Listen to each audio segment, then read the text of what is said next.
Hi, this is Wouter from Snow Sports Caproon, and Andy from Snow Camps Europe.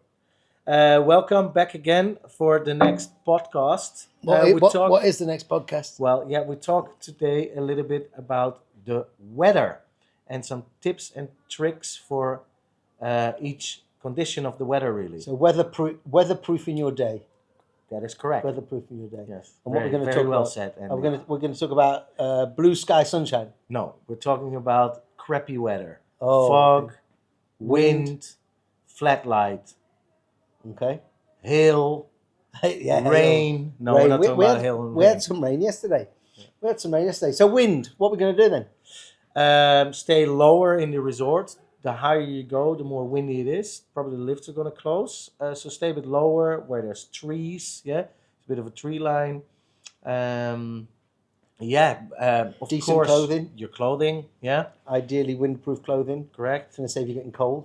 Yes, especially a Um, shell jacket, nice windproof. A buff. Buff. Yeah, if it's windy, sometimes the snow crushes in your face You're going to need some cream to Some- protect you from because you can get burnt from the wind, can't you? a little bit. You Yes, get burnt from the wind, so some cream on your face, if your name is on your Andy lips, Rose, yeah. on your lips. So clothing, stay low, ski in the trees, put some cream on your face. What else for wind? Because it can get pretty windy, right? We have 100k wind on the glacier sometimes, and you're almost being blown over. That is correct. Yeah. So So stay a bit lower down, where there's trees, where it's a bit sheltered, which on the glacier, maybe, obviously also there when is it's no windy, trees, right? you said this, like if it's really windy, maybe if you're a bit scared of heights and the rocking of a chairlift, maybe use you said surface lifts. Surface huh? lifts, yeah. So like button lifts, T-bars, button lifts, yeah, T-bars, yes. surface lifts. Okay. Yeah. Good points. There you go, folks. That's what you do with the wind. Now the wind has dropped and it's gone foggy. So, do not go beyond your ability. Yeah, go a bit slower, and do not go off piste. Okay. Okay, that's the worst. If you're in a resort, you don't know where to go. It's going off piste. Mm-hmm. So stay on the marked runs. Correct. Follow the marks as well, the signs. So if you really can't see anything, like we have it at a lot of the times here up in the glacier, there's no trees, so it's a whiteout. So you orientate yourself to sometimes the lifts if you can see them. So we got the piste markers that run down each side of the slope. and you go from marker to marker to marker. Okay. Yeah. And then, as you said, we've got the T-bars right in the center of the two main slopes. So you would orientate to the lift and ski along the lift, because not only you might get to see it every now and then, but you can also hear it, right? Right. But the best thing is just go lower down, because if you go lower down, normally the fog stops and there's trees, so you have you can orientate yourself again. Although you do get occasions, and we had this last week, where down here in Caprun it was quite foggy, but then above 1,1300 meters it was sunshine. Correct. So it can actually be on occasion that you will go out of the fog. Yeah. Yeah, and again, it was the last week in Zell. Yeah. Pretty much halfway down our right was in fog and everything else was above. Correct, So yeah. it could be you need to come down, it could be you need to go up. Yeah. Change Yeah. a bit the elevation. Maybe look on a webcam of the resort, keeping a bit of an eye on it. But if it's really a whiteout as well, and you're the only one on the piste, I would definitely wait for people to ski down. So sometimes those people know their way. You can just follow them a little bit. Yeah. Okay. So that was fog. And now the dreaded flat light. Important with flat light is balance.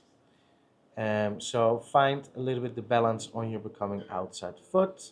Maybe have both your poles in the snow, that they've got snow contact. Very important is the lenses, your lens of your goggles. If you have a dark lens, flat light, often not so good. Yeah, it's better if you have a bit of a different lens. So predominantly a flat light lens is going to be anything from clear to yellow, isn't it? And it's going to allow more light to penetrate the lens, where a lens for the sun is going to cut out the light you want one that's going to let in the light, so you get a little bit more definition. And typically, a yellow lens is a good low light lens.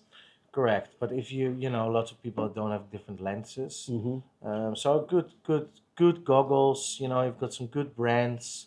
You can also makes a get huge difference. If the you have lenses that change as well, can't you? Like correct. Bollé has- photogrammatic Correct. lenses, which will change with the light. Now, from my understanding, they're never perfect at the extreme ends of the spectrum, No. but it's going to be better than being out in a pure category 4 sun lens. Correct. Yeah, cool. So You've got some goggles, don't you? we do have the snow cam Europe goggles, yeah, but I wouldn't dare pitch them through a podcast like this unless you really wanted me to talk about how effective the low light lens is. And then when obviously it brightens up, we've got a very good sun lens, and then we've got that middle orange lens for when the cloud is coming in and out. But we said we wouldn't talk about the goggles on the podcast, but they are available on the website. So let's just recap. In flat light, a good goggle is going to help. Drag your poles on the floor so you've got 2 extra contact points with the ground. Yeah. But you said try and balance on what is becoming the new outside ski earlier. Yeah, so rather than later. You want to do a lateral extension and not rather than the vertical extension up and down, because it pings you up and down. If you hit a bump, you kind of correct because you don't know the bump is there. You lose the whole contact. You should anyways with skiing. You shouldn't really do this. Yeah. Again, different story. And what else? Yeah. So your stance as well. Don't make the mistake like, oh, the light is flat, so you feel more confident, of course, with a bit of a wider stance. Don't. The opposite happens. Yeah. Keep really a nice narrow stance. Yeah, or at least hip width apart. Okay, because you can turn the skis much, much better as a unit. Okay, and then the other thing in flat light we said was... What was the other thing we said? That was about it. And then the fog was... Flat light, go maybe an extra time for a coffee, Yes, go to the It's spa. always the worst. No, don't go to... But go in for... Have a break extra. So, because it's always so...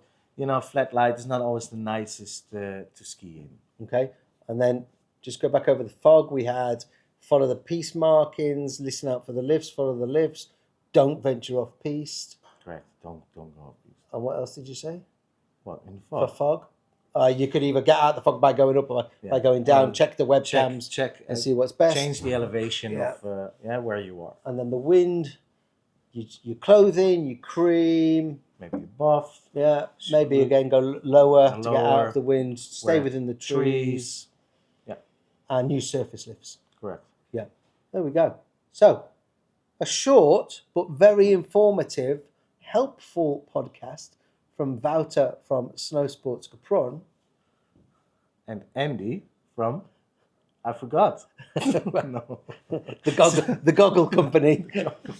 Bye for now, everybody. Snow Camps Europe. Bye-bye.